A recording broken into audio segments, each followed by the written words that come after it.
तो गाइड, कैसे हैं आप लोग। आशा करता हूं आप लोग मस्त और स्वस्थ होंगे। आप सभी का मेरे YouTube चैनल पर स्वागत है। आप सभी को मेरा थंबनेल देखकर ये पता लग गया होगा कि ये मेरा फर्स्ट ब्लॉग है। मेरा नाम दिलीप सिंह है। मैं यूपी के रायबरेली ज़िले का छोटे से गांव में रहने वाला हूं।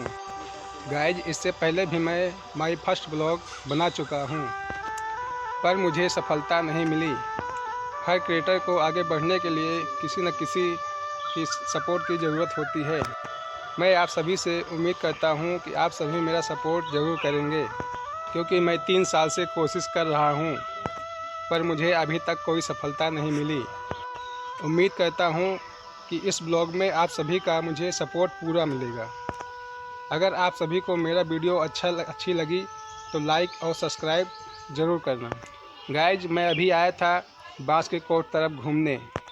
आज इस ब्लॉग को यहीं एंड करता हूँ। कल नए ब्लॉग में आपसे मिलता हूँ।